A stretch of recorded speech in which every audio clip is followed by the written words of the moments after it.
buenos días, nos da mucho gusto volver a tenerte aquí en la transmisión como cada domingo. Te pido por favor que pongas todos tus sentidos en este momento.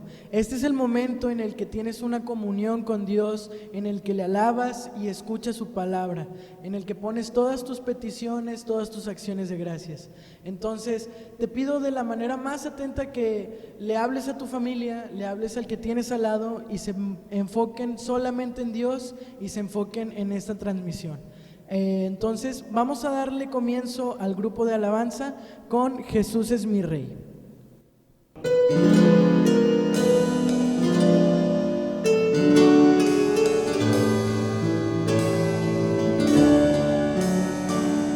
Jesús es mi Rey soberano, mi gozo es cantar su loor. Es Rey y me ve cual hermano, es Rey y me imparte su amor, dejando su trono de gloria, me vino a sacar de la escoria. Pues yo soy feliz y yo soy feliz por Él. Jesús es mi amigo de lado y en sombra su luz siempre va, paciente y humilde a mi lado y ayuda y consuelo. Por eso constante lo sigo, porque Él es mi Rey y mi amigo. Y yo soy feliz, y yo soy feliz por Él. Señor, que pudiera robarte por tanta bondad para mí. Me basta servirte y amarte, es todo entregarme a ti. Entonces acepta mi vida, que a ti solo queda rendida. Pues yo soy feliz, pues yo soy feliz por ti.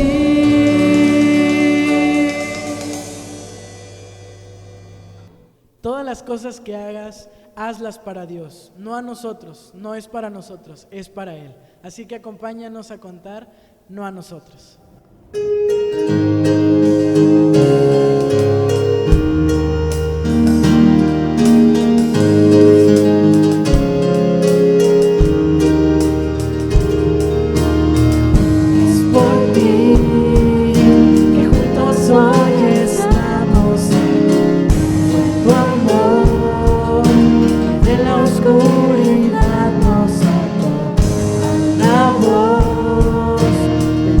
Soy delante de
Dios, si a tu nombre sea dada la gloria, no a nosotros, oh Dios, oh no,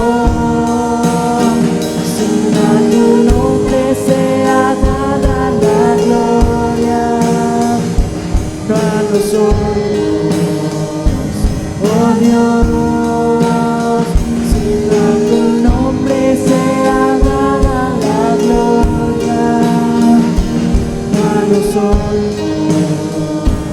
Oh Dios, si a tu nombre sea dada la gloria, no a nosotros, oh Dios, oh no,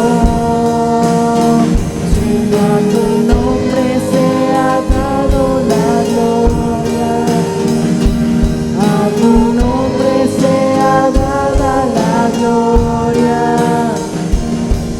Tu nombre sea dada la gloria.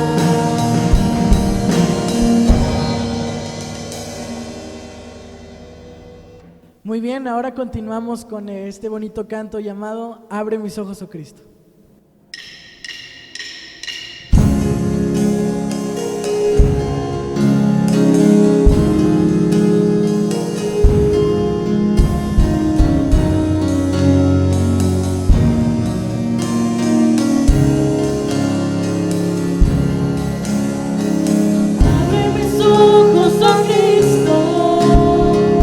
Abre mis ojos, te pido, yo quiero verte.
ahora vamos a tener el tiempo de las peticiones y de las acciones de gracias.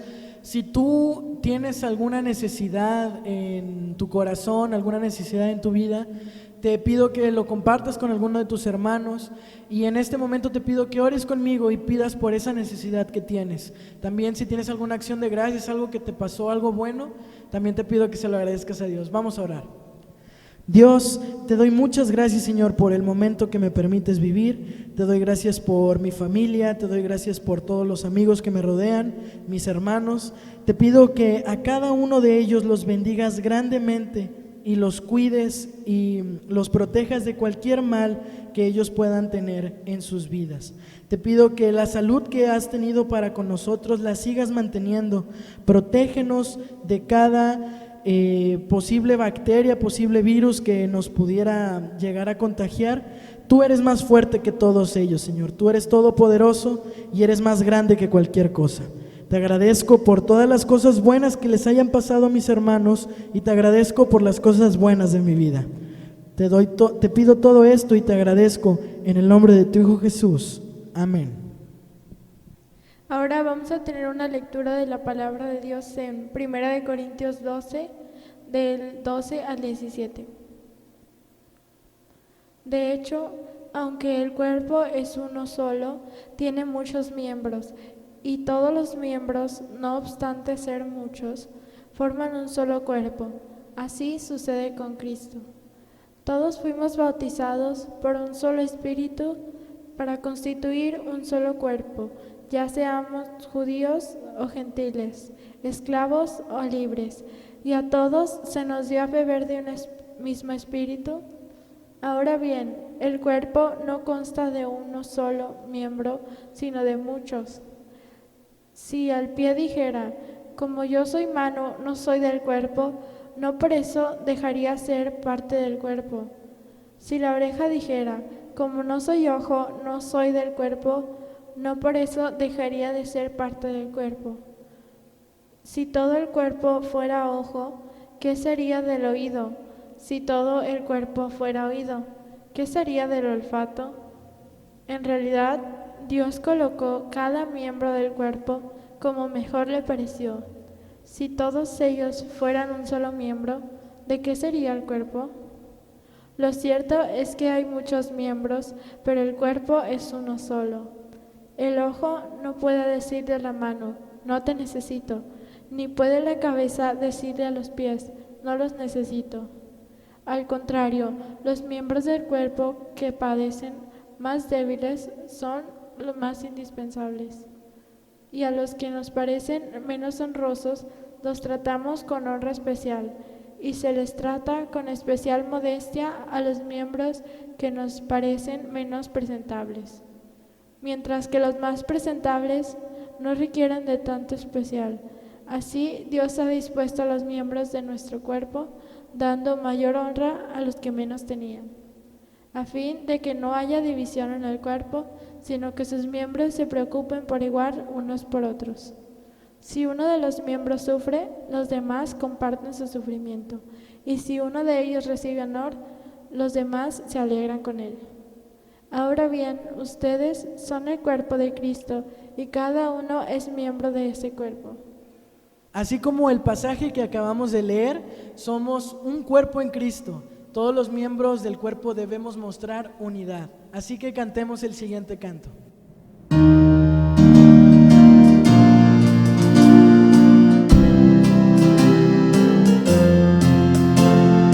Desde los tiempos antiguos,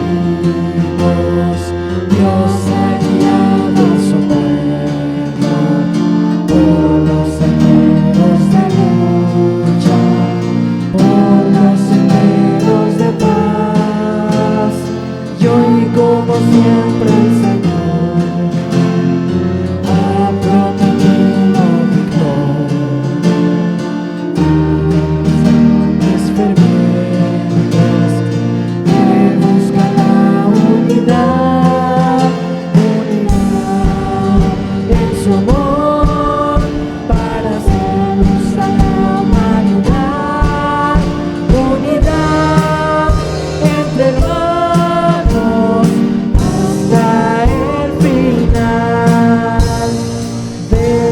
los tiempos antiguos,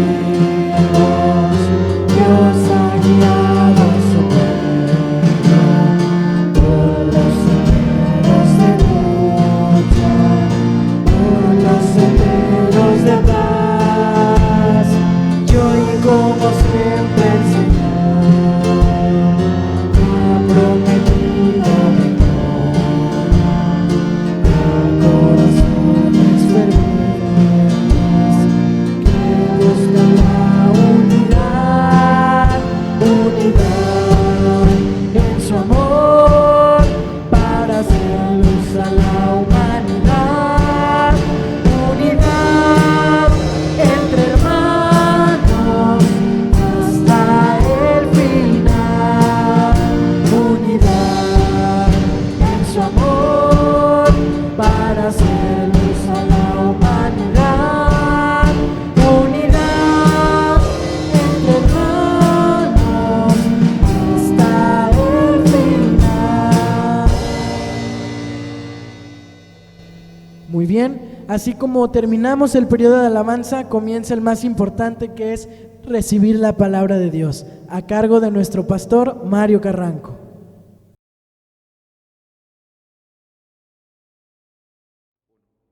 Hola, ¿qué tal? Espero que usted se haya gozado igual que su servidor con este tiempo de alabanza, con las lecturas, con el tiempo de oración, porque es un tiempo para adorar al Señor. Y entonces preparamos este programa de adoración para usted, para que usted tenga un tiempo de alabanza, de cantos, porque Dios se goza. Dice la palabra de Dios que Él habita en medio de las alabanzas. Cuando usted canta, ahí está la presencia de Dios. Mire qué bendición, ¿verdad? Le doy otra promesa. Dice la palabra de Dios que donde están 2 o 3 reunidos en su nombre, ahí está Él en medio de nosotros. Mire, gracias al Señor porque tenemos estas promesas y yo sé que usted está gozando de la presencia del Señor, de la bendición de Dios, y Dios hoy tiene un mensaje que darle a usted. Así que yo no creo en las coincidencias ni en las casualidades. Simplemente le digo, Dios quiso que usted estuviera hoy escuchando este mensaje especial para su vida. Así que prepare su Biblia. Vamos a estar considerando, aunque vamos a ver algunos otros pasajes, por ello siempre le invito para que si usted quiere anotar, quiere escribir, quiere tomar nota de ello, pues se prepare también con papel y lápiz o con el medio electrónico que usted utilice. Pero vamos a estar viendo en el Evangelio de Mateo algo que muy pocos, y lo digo con la humildad que el caso refiere, muy pocos predican, porque el capítulo 1 de Mateo habla sobre las genealogías, y dicen, ¿y qué vamos a predicar de genealogías? Bueno, déjeme hoy hacer esta excepción y permítame predicarle de una genealogía que nos descubre un plan perfecto de Dios que Él tenía para usted y para mí, para la humanidad. Y por eso hoy vamos a ver el capítulo 1 del Evangelio de Mateo. Así que sin más preámbulo voy a entregar este tiempo en manos de Dios para entrar a la reflexión de la palabra y entonces dejar que la voz de Dios nos hable y toque nuestro corazón y podamos decir, hoy Dios habló a mi vida. Así que le invito para que ahí donde usted está, en una actitud de oración, elevemos este tiempo y entreguemos este tiempo a Dios. Padre, queremos poner en tus manos la meditación en tu palabra, que sea tu Espíritu quien hable a nuestras vidas y que tu palabra, como siempre, cumpla el propósito por el cual tú nos la has enviado el día de hoy. Así que bendice a cada uno de los que están escuchando, bendice a tu siervo y permite que hoy sea un día muy, muy especial en el que podamos decir, he escuchado la voz de Dios a través de su palabra. Te pedimos esta bendición en el nombre de Cristo Jesús. Amén y amén. Yo le dije la semana pasada que ya huele a Navidad y le comenté un relato que sucedió hace muchos años allá en el huerto del Edén, cuando Dios había terminado toda la creación y puso al hombre y a la mujer, entonces ahora a Adán y a Eva, en el medio del huerto, y Dios tenía una comunión plena con el hombre. Él hablaba, el hombre oía, el hombre escuchaba y respondía, y era una comunión plena de intimidad y de acercamiento con Dios. En ese lugar dio origen la promesa de un Salvador. Y le dije la semana pasada que precisamente esa promesa tiene que ver con la Navidad. Y por eso se lo estoy comentando ahora, porque estamos por celebrar la Navidad, ya huele a Navidad, ya se sabe a Navidad, y entonces yo quiero decirle un poquito lo que la Biblia habla acerca de la Navidad. La semana pasada, como le digo, le hablé de su origen. Allá, en el jardín del Edén, el hombre cayó de ese estado perfecto de comunión con Dios y perdió esa comunión cuando dio cabida al pecado. Y hubo consecuencias, como ya se lo relaté, trágicas. La mayor de ellas, pues que el hombre fue separado de Dios. Dios fue quien expulsó al hombre del huerto del Edén, porque ahora en el hombre se gestaba el pecado. Había conciencia de pecado. Y Dios y el pecado, como le he dicho en algunos meses, no se llevan, ¿verdad? Y entonces quedó separado de Dios. Eso implicó la muerte. ¿Sabía usted que separación, hablar de muerte, perdón, es hablar de la separación de? Pues así el hombre quedó en ese sentido espiritualmente hablando, separado de Dios. Pero ahí mismo, en el huerto del Edén, Dios le dio una promesa hermosa al hombre y dijo: yo voy a restituir tu ser, voy a restituir otra vez para que vuelvas a tener comunión conmigo. Y le dio esa promesa que de alguien que nacería de una mujer daría el golpe final y mortal al trabajo del diablo que había hecho que el hombre y Dios se separaran. Pues en este primer capítulo de Mateo podemos ver claramente cómo Dios preserva su plan a través de muchas generaciones. Le voy a hablar de más de 4,000 años, imagínese. 4,000 años habían pasado para cuando se da el cumplimiento del nacimiento del Señor Jesús. Ese plan tiene la culminación ahí precisamente, en un pesebre, en una noche oscura, donde Jesús nace, el Dios encarnado nace, ve la luz de este mundo. Permítame la expresión que me cuesta trabajo pensar que Dios vio la luz de este mundo, porque Él mismo creó todo esto, ¿verdad? Pero finalmente, humanamente hablando, Jesús nace. Y entonces Dios sigue siendo el Dios de la historia. Usted sabe que estamos en una pandemia, pero Dios es el Dios de la historia. Y Dios sabe que estamos pasando por una pandemia, y esta pandemia, créame, que ha hecho y ha provocado muchas situaciones en el mundo, en nuestro entorno. Desde luego, usted será quizás partícipe activo de las condiciones que esta pandemia ha marcado, pero Dios sigue siendo el Dios de la historia, porque como le he dicho antes, este virus no ha sobrepasado a Dios. Dios en su voluntad permisiva ha querido que así sucedan las cosas, y esto ha traído muchas cosas buenas para que el hombre se acerque a Dios. Bueno, pues hoy queremos afirmar que el nacimiento de Jesucristo es la confirmación de aquella promesa que se hizo en Génesis capítulo 3, versículo 15. Alguien nació de la Virgen María, ese alguien se llama Jesús. Y definitivamente vino a aliviar la vida del hombre que está tan afectada por las consecuencias del pecado. Y le voy a decir lo que le dije la semana pasada. Por eso, para mí, y espero que para usted también lo sea, la única razón para celebrar la Navidad se llama Jesús. La gente ha olvidado todo esto, y siento mi deber como pastor el recordar lo que la palabra de Dios dice para que entendamos el sentido de la Navidad. Así que si ya tiene abierta su Biblia ahí en Mateo capítulo 1, si usted ya lo leyó, se dio cuenta que se habla de una y otra generación. Dice entonces, libro de la genealogía de Jesucristo. La genealogía de Jesucristo, todos los ascendientes, de dónde viene Jesús, ¿verdad?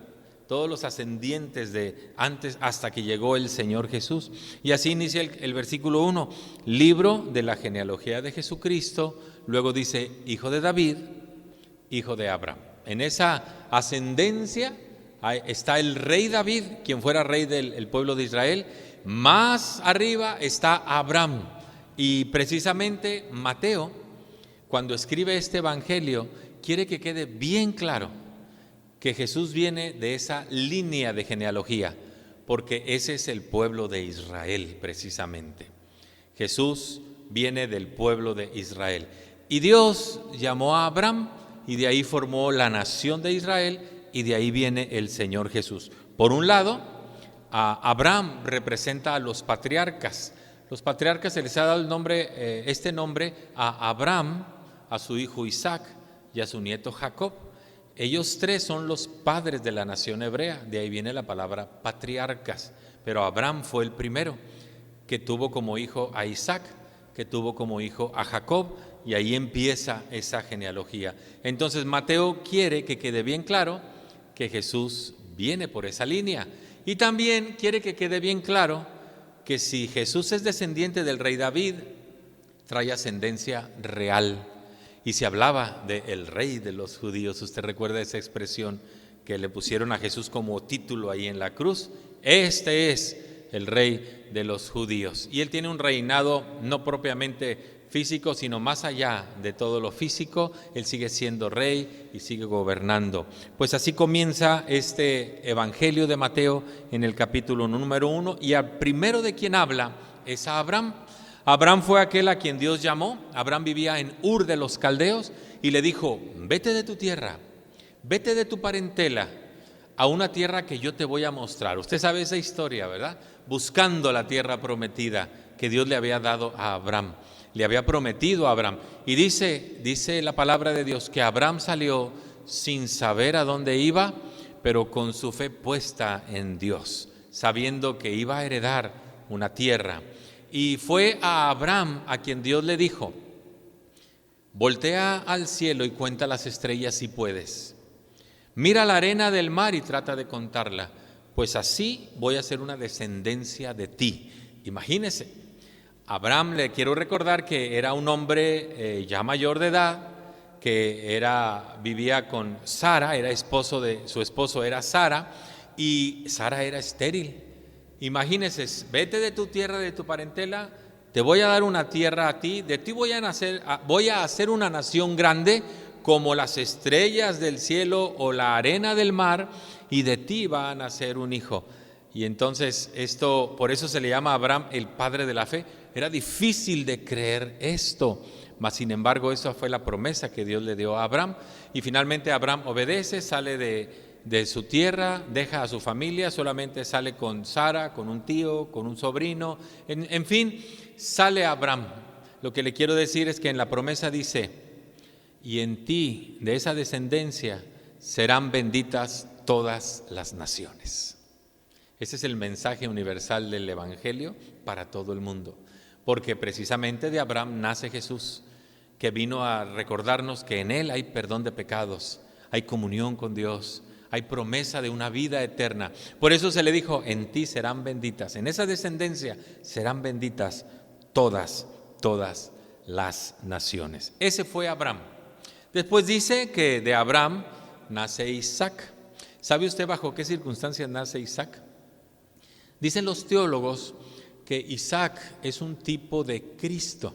Cuando se estudia la Biblia, en una materia que se llama hermenéutica, se habla de las claves de interpretación bíblica. Una de las muchas herramientas de interpretación son los tipos.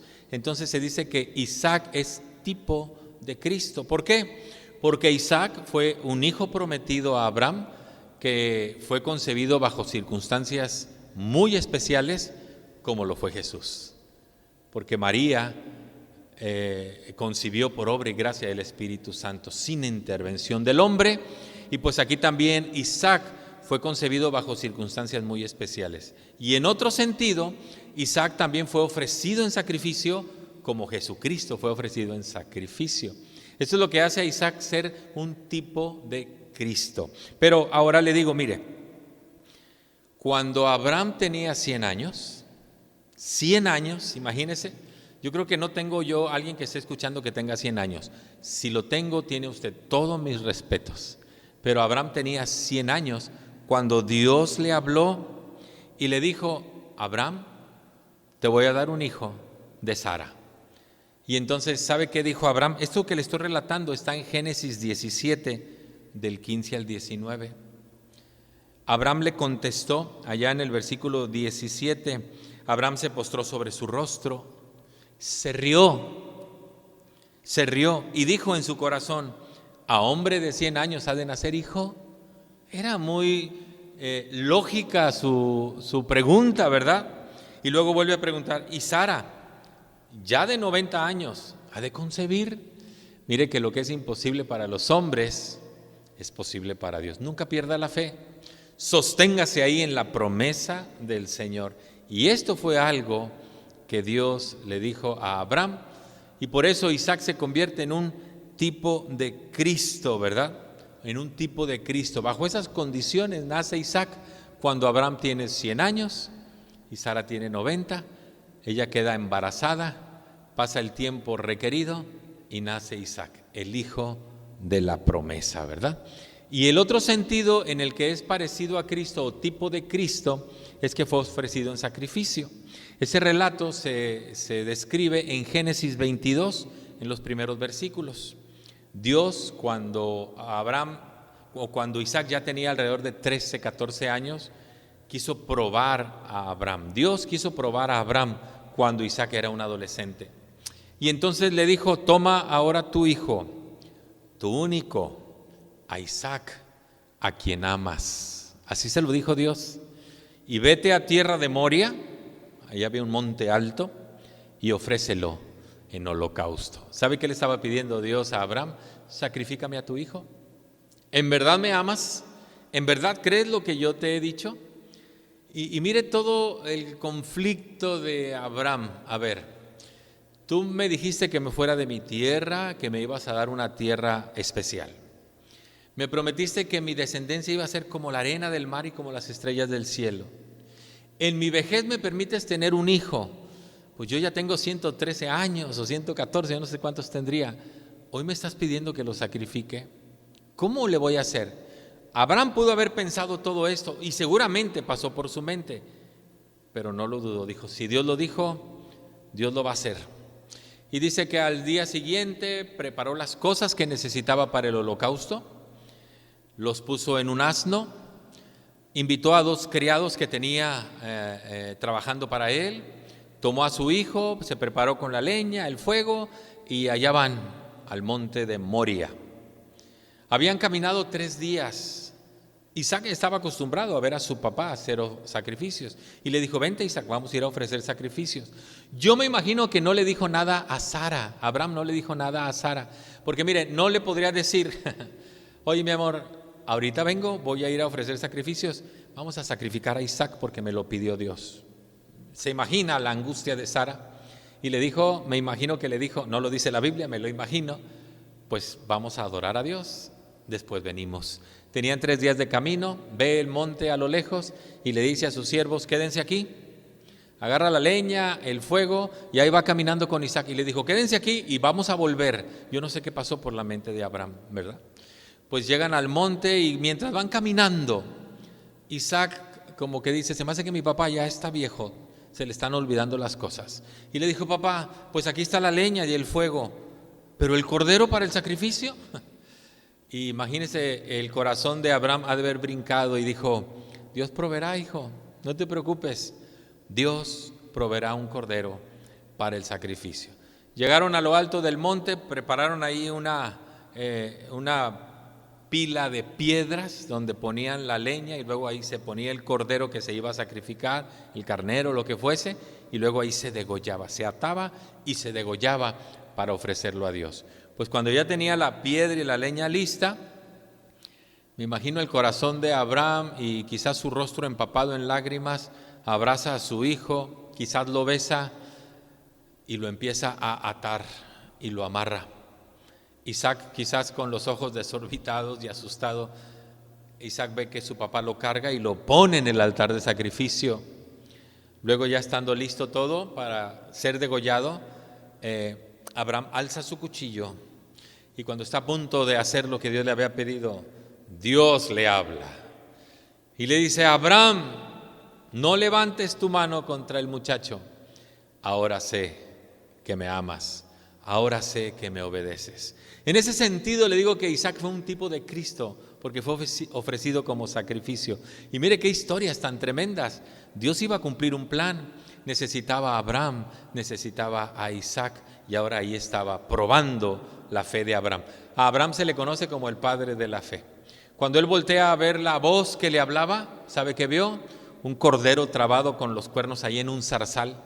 Desata a su hijo, toma al cordero, lo sacrifican. Yo creo que su hijo de lejecitos ya se le paraba a su papá ahí por temor y dijo, mira, ahora este monte se va a llamar Dios proveerá, o como dice en el lenguaje original, Jehová Jireh.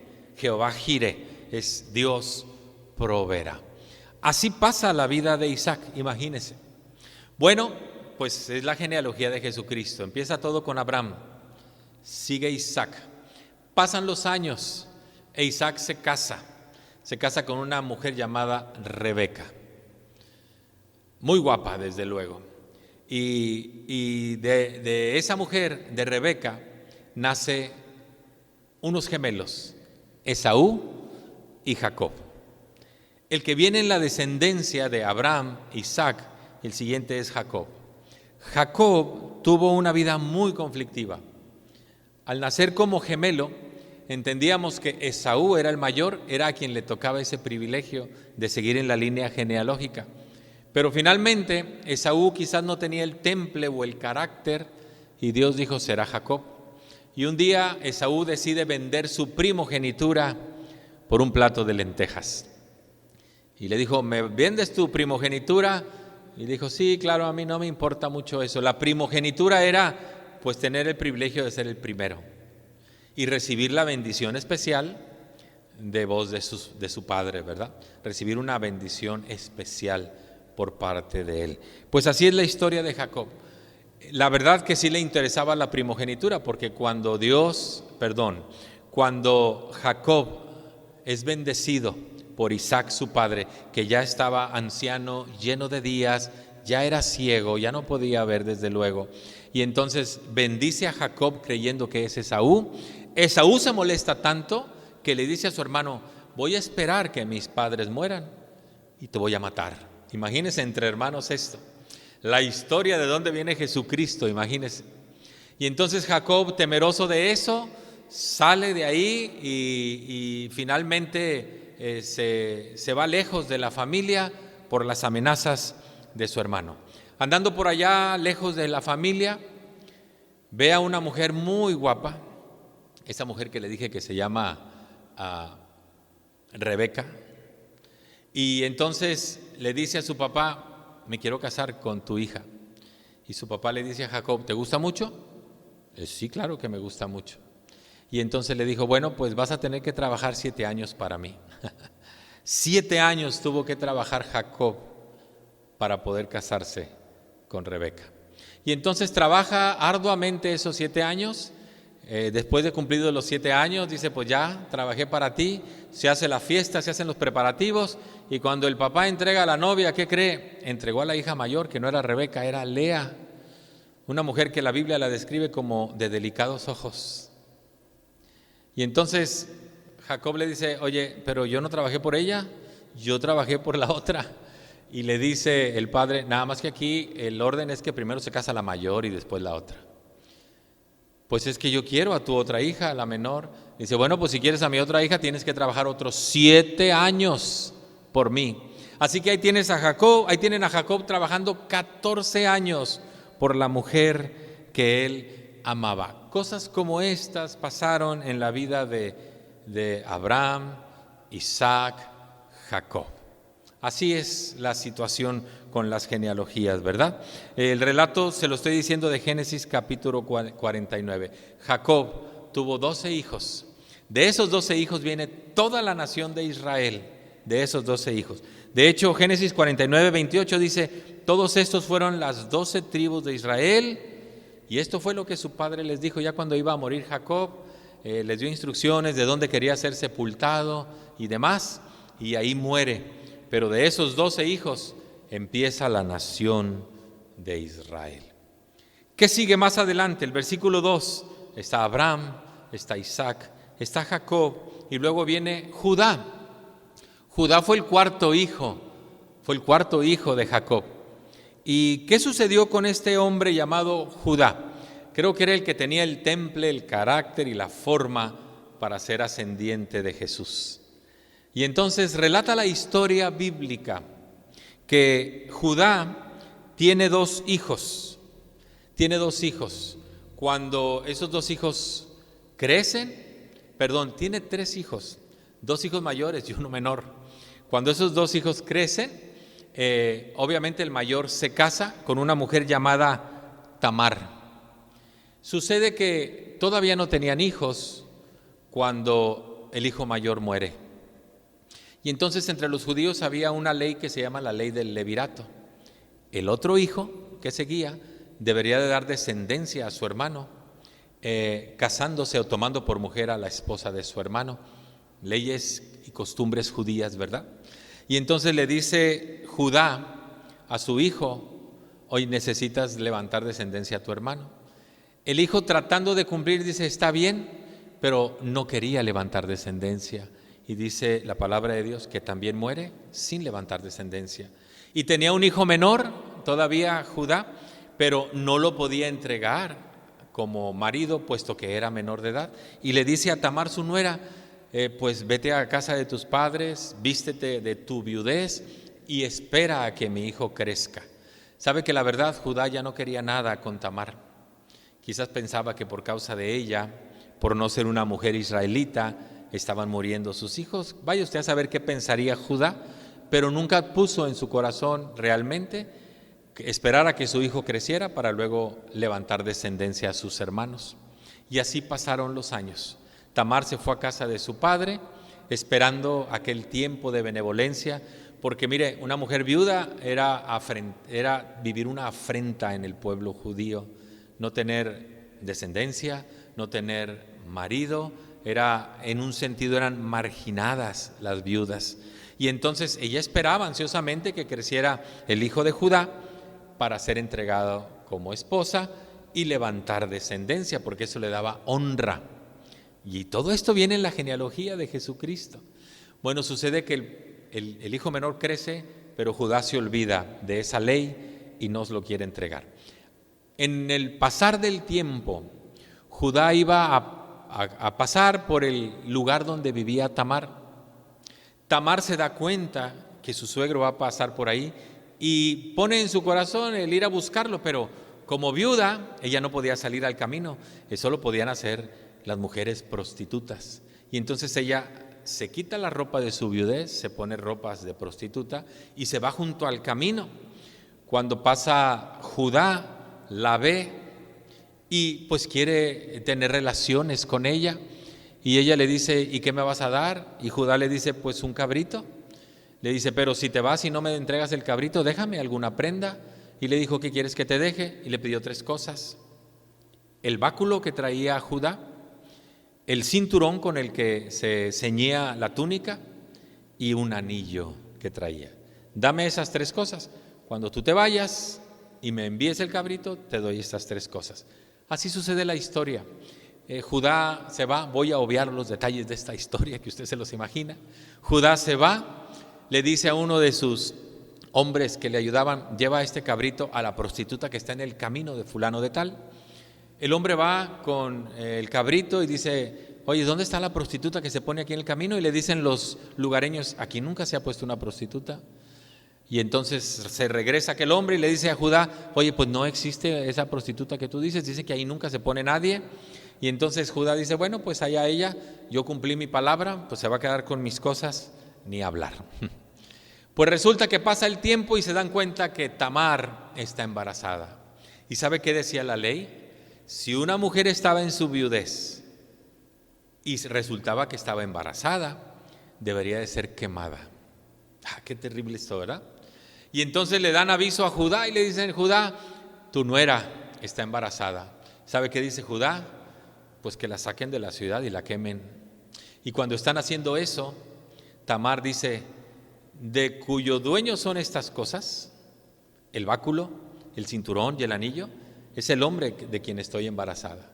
Y cuando ven las cosas le dicen: Judá, pues estas cosas son tuyas, tú eres el causante de esto. Y entonces viene a la mente de Judá todas estas cosas de que debió haber entregado a su hijo, que no lo hizo, que ella quiso buscarlo, y se dio ese incidente. Y mire, ¿qué sucedió? Pues Judá ya no quiso nada con ella, pero finalmente de ella nacen otros gemelos, Fares y Zara. Fares y Zara. Y ahí viene la línea de descendencia de Jesús: Abraham, Isaac, Jacob, Judá, Fares. Dice más adelante el versículo 5 que Fares engendró a Esrom. Esrom engendró a Aram. Aram engendró a Aminadab. Perdón, estoy leyendo el versículo 3, disculpen. Aram engendró a Aminadab. Aminadab a Nazón. Nazón engendró a Salmón. Note que dice Salmón, no es Salomón. Versículo 4. De estos mencionados en la línea genealógica de Jesús, no se encuentra un relato bíblico, una historia bíblica. Créame que si lo hubiera se lo compartía, pero no lo hay. Pero solamente está el registro que de ahí viene la ascendencia de Jesús. Va en esa línea, ¿verdad? Abraham, Isaac, Jacob, Judá, Fares, que engendró a Esrom, hasta que llega al tiempo de Nazón, que engendró a Salmón. Versículo número 5. Salmón es el 10º de la lista. Y dice ese versículo que de Rahab engendró a Boz. B-O-O-Z. Boz. Engendró a Boz de Rahab. Y mire la mano de Dios en esta historia. ¿Cuántas generaciones le he descrito? Van 10. Y Boz es la número 11, la generación número 11 que le he descrito desde Abraham. Y ahí va la línea por donde va a nacer el Señor Jesús. Y aquí, ¿por qué le digo que podemos ver la mano de Dios? Le voy a hablar del tiempo en el que el pueblo de Israel iba a conquistar a la ciudad de Jericó. Y entonces Josué, que ahora era el líder de Israel, Moisés ya había muerto, manda 2 espías a Jericó y le dicen: vean cómo está la seguridad en Jericó para planear nuestra estrategia y saber cómo vamos a abordar esta ciudad. Y por ahí andan los 2 espías israelitas y alguien los descubre. Y le dicen al rey: oye, aquí andan 2 espías israelitas y seguramente vienen a ver cómo está la situación porque nos van a atacar. Cuando estos espías se ven descubiertos, tratando de huir, llegan a la casa de una prostituta que se llama Rahab, precisamente, Rahab. Y entonces, ¿qué sucede? Bueno, sucede que Rahab esconde a esos 2 israelitas. Viene la gente, la turba que anda buscando a estos 2 israelitas porque alguien fue con el chisme y dijeron: se metieron a la casa de la prostituta Rahab. Y entonces los buscan y dicen: pueden pasar, aquí no hay nadie. Rahab los había escondido. Y les dice: sí, aquí estuvieron esos 2 hombres. Pues como prostituta les dice: aquí estuvieron, pero ya se fueron. Llevan tantos días de camino, si se apresuran quizás los alcancen. Y sale un grupo a alcanzar a aquellos 2 espías. Cuando ese grupo se va, entonces Rahab habla con los 2 espías y les dice: nosotros tenemos temor del ejército de Israel porque sabemos que Dios está con ustedes y sabemos que van a venir a conquistarnos. Yo te pediría, por esto que hice de protegerlos a ustedes, que me perdonaran a mí la vida y a mi familia. Y entonces los espías les dicen: cuenta con eso, te perdonaremos la vida a ti y a tu familia por el bien que tú nos hiciste. No le voy a dar los detalles de la historia. Cuando vienen y conquistan la ciudad de Jericó, es perdonada la vida de ella y la de su familia, y dice que desde entonces ella comenzó a habitar entre el pueblo de Israel una vez que conquistó la ciudad de Jericó. Pues me imagino entonces que ahí fue donde conoce a Salmón, que conoce a Rahab, y de Rahab nace Boz. Es la historia de la ascendencia del Señor Jesucristo. Por eso le digo, Dios es el Dios de la historia. Dios sabe las cosas que están pasando. Dios ha usado a gente normal y quizás a gente rechazada por nosotros para cumplir sus propósitos, porque Dios sigue siendo el Dios de la historia y va a guardar todo lo que Él tenga que guardar y preservar, porque el propósito de Dios se sigue cumpliendo. No ha cambiado nada. Dios quiere que todo el mundo conozca al Señor Jesucristo y vengan al arrepentimiento y tengan una vida nueva y transformada y cambiada y entiendan que esto es propósito de Dios simplemente, ¿verdad? Muy bien. Más adelante el versículo 5 dice que vos, siendo hijo de Rahab, era un hombre rico e influyente, pero de un noble corazón. Raro, ¿verdad? Alguien rico, influyente, pero de noble corazón. Y aquí vemos de nuevo la intervención de Dios al permitir que otra mujer no judía llegara a la vida de vos de forma providencial, yo diría por diosidencia, ¿verdad? De forma providencial, y esta historia se narra en el libro de Ruth. Espero que usted haya leído la Biblia o esté leyendo la Biblia. Mire, Ruth es una novela impresionante y son solamente 4 capítulos, pero ahí se narra cómo Boaz, que viene por la línea genealógica de Jesús, encuentra a una mujer que no es judía, que se llama Ruth, y de ahí sigue la genealogía para con Jesús. ¿Qué sucedió en ese entonces? Le quiero platicar de un matrimonio llamado Noemí y Elimelec. Este matrimonio judío tienen 2 hijos y se van por ahí a buscar trabajo en otros lugares. Cuando esos hijos están en otros lugares, allá en Moab, crecen, les gustan las muchachas y uno se casa con Ruth y otro se casa con Orfa, 2 mujeres no israelitas, no judías. Pasa el tiempo, Elimelec muere y Noemí queda viuda naturalmente. Pasa el tiempo y sin tener descendencia, mueren los hijos de Noemí, Mahalón y Kelión. Y entonces queda la suegra Noemí con Ruth y con Orfa, sus 2 nueras. ¿Sabe usted cómo se llevan las suegras y las 2 nueras? Mire, esta historia bíblica es fuera de serie, fuera de serie. En algún momento deciden regresar a sus tierras y van las 2 mujeres ahí con Noemí, y en algún momento les dice Noemí a sus nueras: hijas, yo no puedo darles más hijos, ya soy vieja, yo no puedo ofrecerles nada. Yo les pediría, si ustedes tienen familia y quieren regresar a sus casas y pueden ser bendecidas allá, regresen a sus casas. Ni me voy a molestar, ni me voy a enojar con ustedes. Siempre estaré agradecidas por ser las esposas de nuestros hijos, de mis hijos, ¿verdad? Eran las nueras y ahora eran viudas junto con ella. Y entonces Orfa dice: pues gracias, suegrita, me voy con mis papás. Y se regresa a su tierra. Y le dice a Ruth: Ruth, vete a tu tierra. Y Ruth le dice: tome nota de estas palabras. Ruth le dijo a su suegra: no me pidas que te deje, ni me aparte de ti, porque a donde quiera que tú vayas, iré yo. Tu pueblo será mi pueblo, tu Dios será mi Dios. Donde tú vivas, yo viviré, y donde tú mueras, ahí quiero ser sepultada. Qué impresionante relación, ¿verdad?, para ser de suegra y nuera.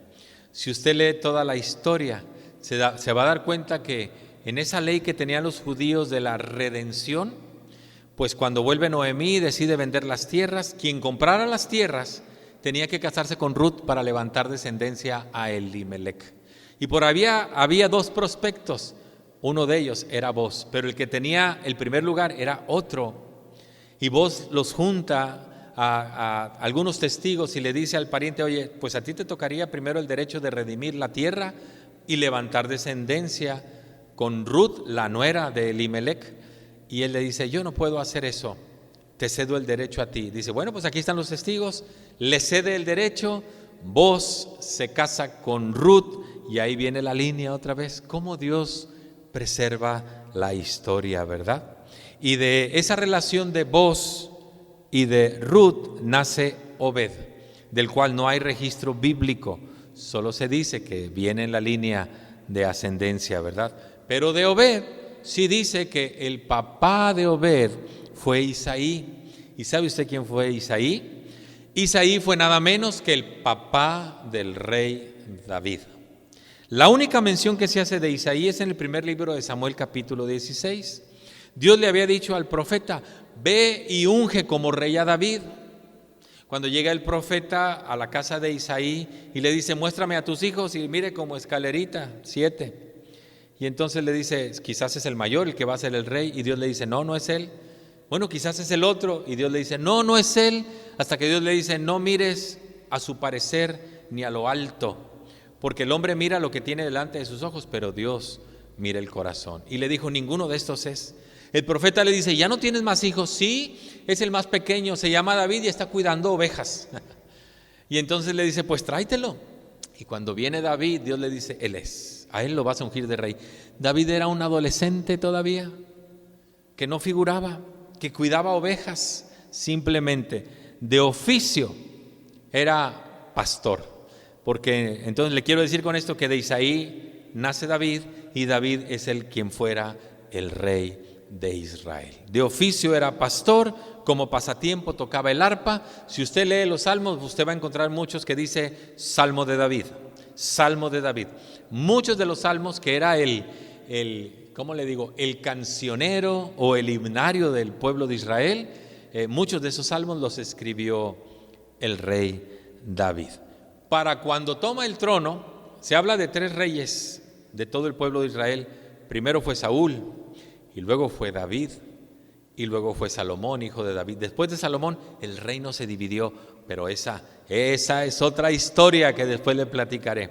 Pero hasta aquí le quiero decir que David, para cuando llegó a tomar posesión del reinado, pasaron 10 años que fue perseguido por el rey Saúl. Simplemente el rey lo estaba persiguiendo y acosando. 10 años pasaron de persecución, de muerte, de hostigamiento, para cuando David se sienta en el trono.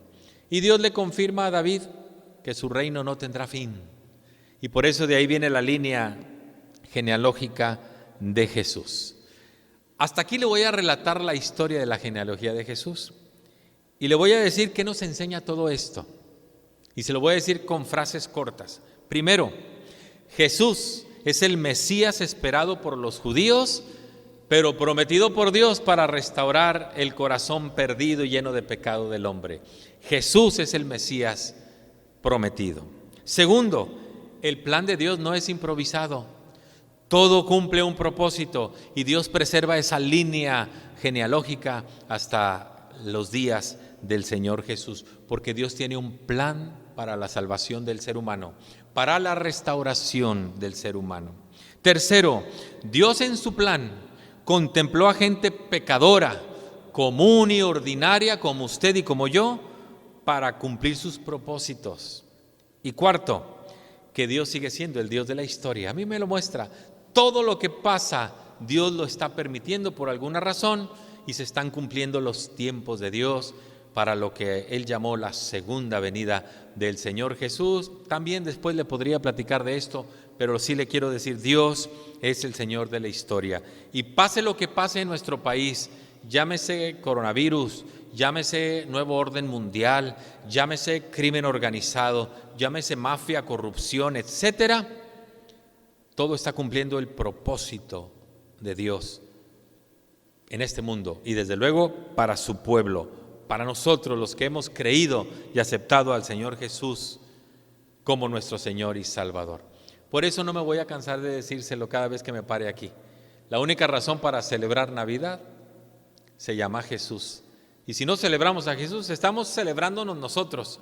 Pero no, que Jesús vino y murió en una cruz. Vino como un bebé, pero murió en una cruz, fue sepultado, resucitó al tercer día. Y quienes le hemos reconocido como Señor y Salvador, somos ahora parte del pueblo de Dios. Así que con esto le dejo, con estos pensamientos. ¿Tiene usted comentarios? ¿Tiene preguntas? ¿Tiene algo que quiera que le podamos ayudar? Coméntenos en la red social ahí donde nos ve, YouTube o Facebook. Coméntenos, por favor. Queremos compartir con usted. Queremos ayudarle en su vida espiritual. Así que muchas gracias por estar con nosotros. Voy a orar para concluir este tiempo de reflexión, de meditación. Vamos a escuchar una ofrenda musical más y así estaremos dando por terminada nuestra transmisión de este domingo 11:15.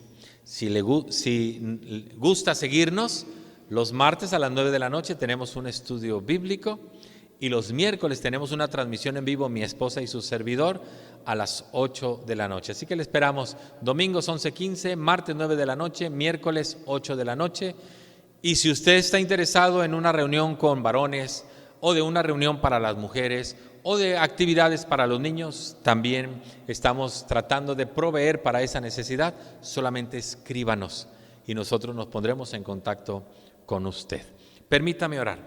Padre, muchas gracias porque podemos ver cómo tú preservas la historia. Tú no eres un Dios improvisado. Tú pensaste en un plan para restaurar la vida caída del hombre y para que el hombre pueda tener otra vez comunión contigo. Y ahora lo vemos, Señor, a través de esta genealogía. Gracias, Señor, porque tú eres el Dios que preserva la historia de la humanidad para cumplir tus propósitos. Ahora, Señor, que concluimos este tiempo de meditación, te pedimos que nos bendigas al iniciar esta semana.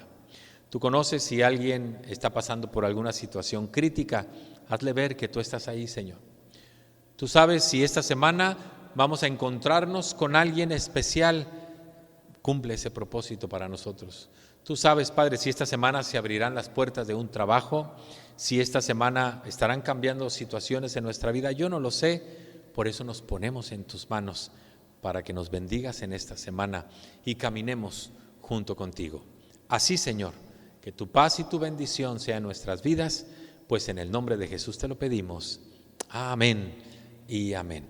Muchas gracias, que Dios les bendiga y nos vemos en la próxima transmisión. Hasta pronto.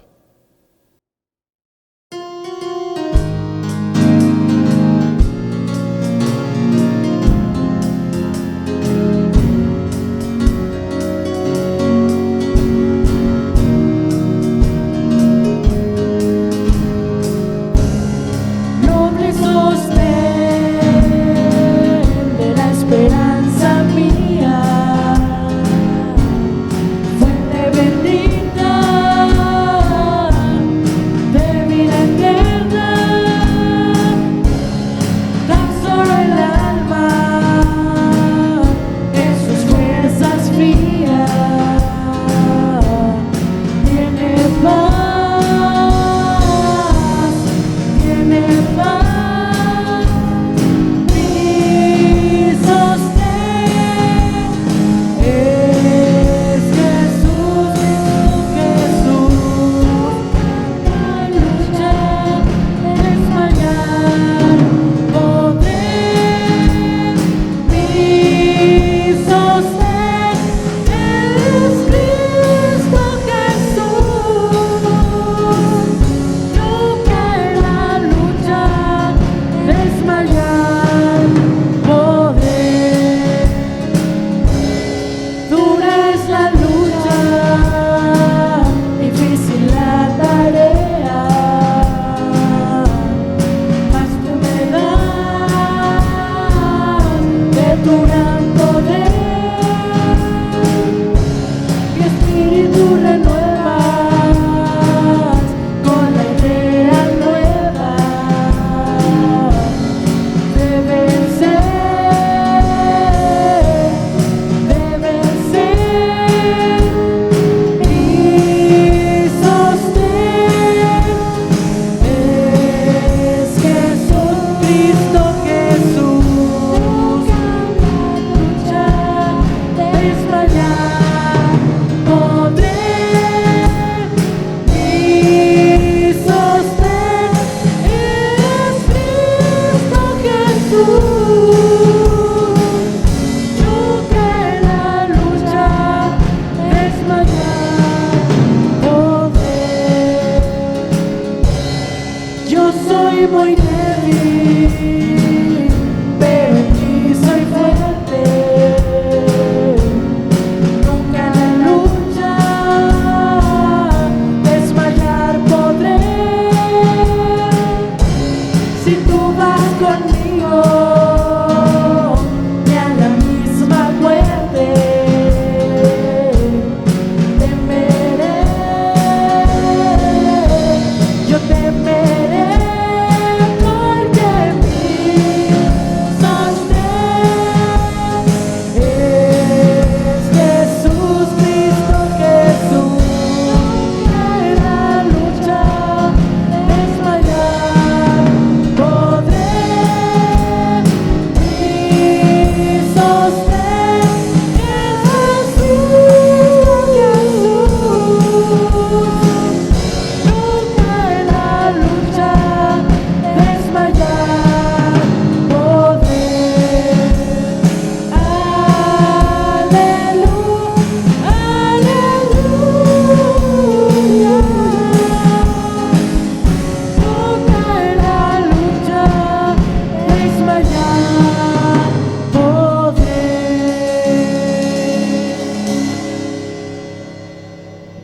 Dios por este maravilloso tiempo que tuvimos.